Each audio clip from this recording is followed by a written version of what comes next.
পুজো শেষে শ্বশুরবাড়ি ফিরতেই তোমাদের দাদাভাই হঠাৎ করেই বলে বসলো, চলো একটা নতুন রেস্টুরেন্ট ওপেন হয়েছে, সেখান থেকে ঘুরে আসি। তাই সদল মিলে সেখানেই যাই।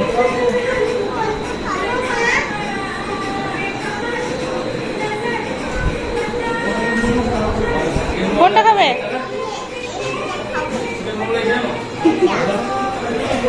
খাও।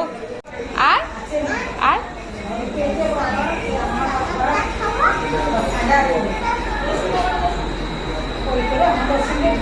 হ্যাঁ, তুই কোথায় এসেছো?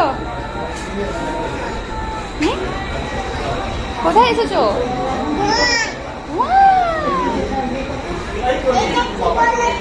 কি বলো তো?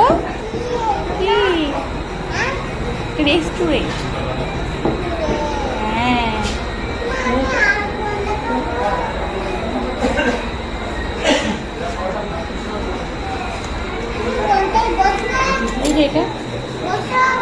খাবার অর্ডার করে এখন আমরা বসে আছি খাবারের অপেক্ষায়, কখন খাবার আসবে।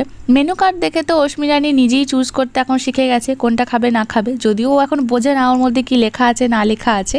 খাবার অর্ডার যা করেছিলাম তো সেটা চলে এসেছে। প্রথমে আমরা অর্ডার করেছিলাম চিকেন পকোড়া। যিনি আর কি অর্ডারটা দিয়ে গেলেন, মানে খাবারটা সার্ভ করলেন, তিনি বললেন ও খেতে পারবে এটা। আমি বললাম খুব খেতে পারবে, কারণ অস্মি এই সমস্ত কিছু খাবার খেতে ভালোবাসে। ফাস্টফুড খেতে কে না পছন্দ করে। চিকেন পকোড়াও অর্ডার করেছিলাম, তার সাথে অর্ডার করেছিলাম চিকেন মোগলাই। এর পুরো ব্লগটা অলরেডি আমার চ্যানেলে আপলোড করা আছে, তোমরা চাইলে সেখান থেকে চেক আউট করে নিতে পারো।